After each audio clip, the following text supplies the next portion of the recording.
Hello again. It's still Wijk and Zee, the B group 2005, and we have come to round 10 when Magnus Carlsen is playing Ivan Cheparinov. Ivan Cheparinov is an older player, he's still a young player, but he's a little bit older than Magnus.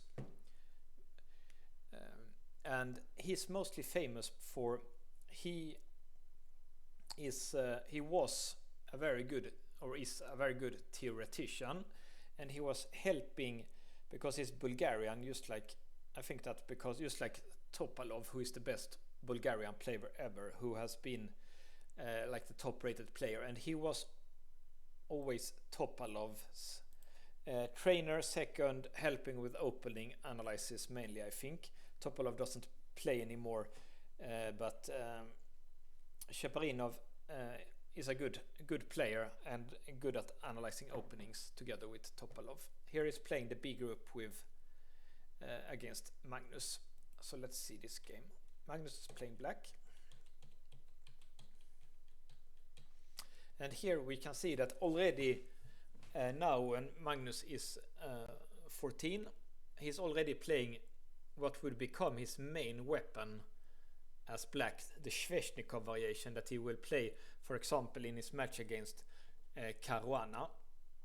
Caruana, of course, played 95 here, which is probably a little bit more popular these days, because the way they play now, it has been analyzed to death, basically.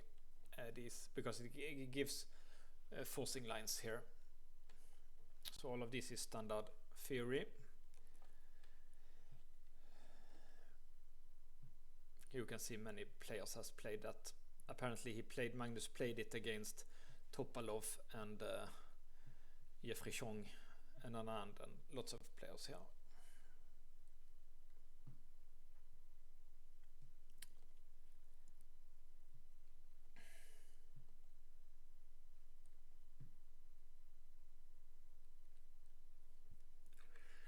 The computer thinks this is an inaccuracy, that Queen H5 would have been better.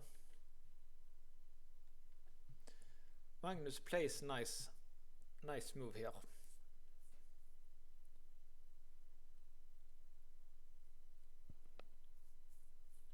He plays a D5. Nice opening, nice move that opens the position. Black wants to have like an open position for his bishop, and this allows black to do this, and also the computer likes it, so it's a nice positional pawn sacrifice. So very nicely played by Magnus.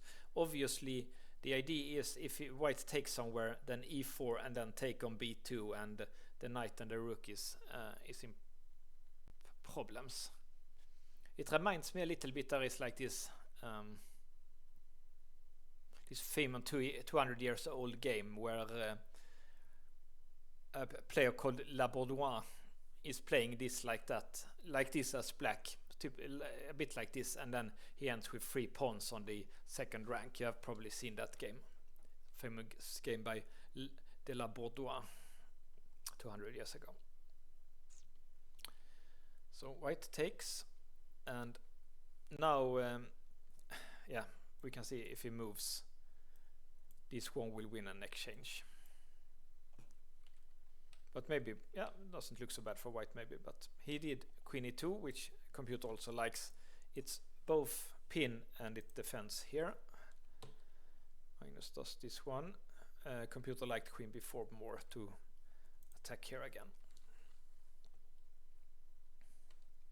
But we will see Magnus he's not looking like at a pawn on the queen side. He's going after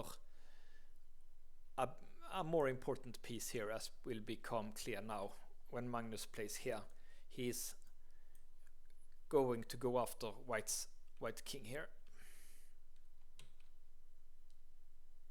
Computer also likes this, thinks black has a nice play here. Maybe f4 is something, a move that black can do sometimes.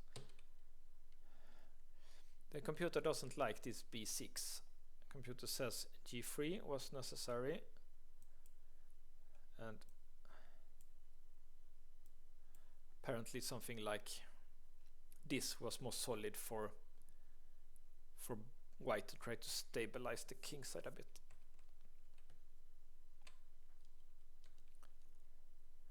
And this is apparently a blunder. And it's a blunder because here f4 was strong. And if it takes here, then this move. I think something a bit similar will happen in the game actually, but it was already winning now.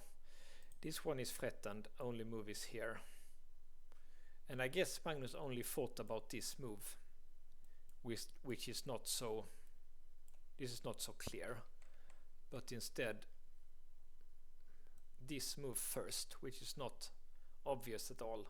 And now this is a big threat here, for example, something like this. And now apparently both rook here and bishop here is winning. So it's not obvious here. Magnus probably saw this and thought this isn't so clear, but he probably didn't see that he can go back here and white can't really defend here because obviously moving the king doesn't work and something like that.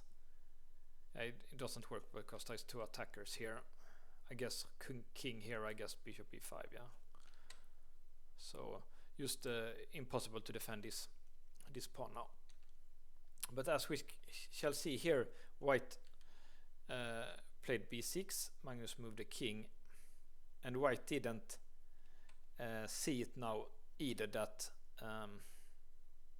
this line that I show you, that let's repeat it one more time. This was winning for black. So Magnus went here, and white didn't see that either, obviously, so he played knight c4.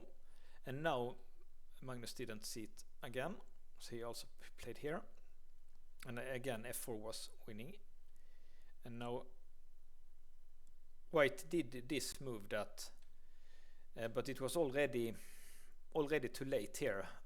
Black already had too strong attack here, apparently.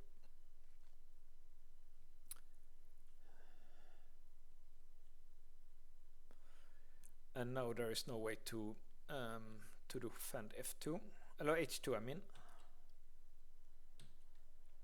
And Magnus, it was no hurry for Magnus here to play queen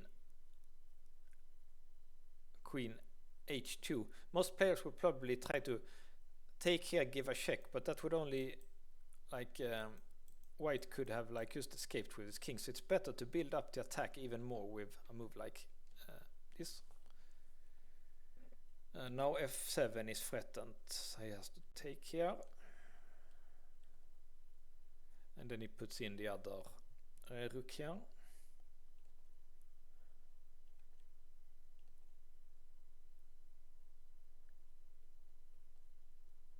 And finally Magnus takes. If white would have gone back here, a key move according to the computer is a5 to prepare bishop here, threatens here, and mate here next move. Would have been interesting to see if Magnus would have found that, because he went forwards and backwards here, but that was apparently the here a5 instead of this rook g4 here was key.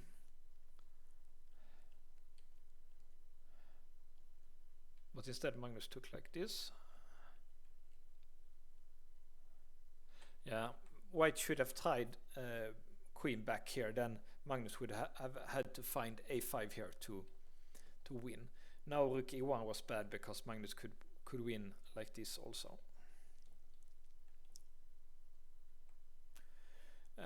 Yeah, apparently rook h2 was mate in 10, so but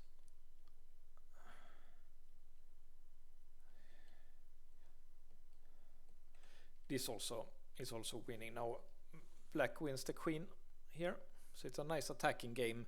I especially like that the d5 move by Magnus, sacrificing a pawn to open the position. As we know, Magnus will get second in this tournament. It will be a race between him and Sergei Karyakin, who will win the B group, so they could play Group A next year. And unfortunately, Karyakin will get more points than Magnus. But we will look at some more games from this tournament. We can see at 2005. Magnus played good there. Next time, as you can see, we will look at his game against Predrag Nikolic. So see you then.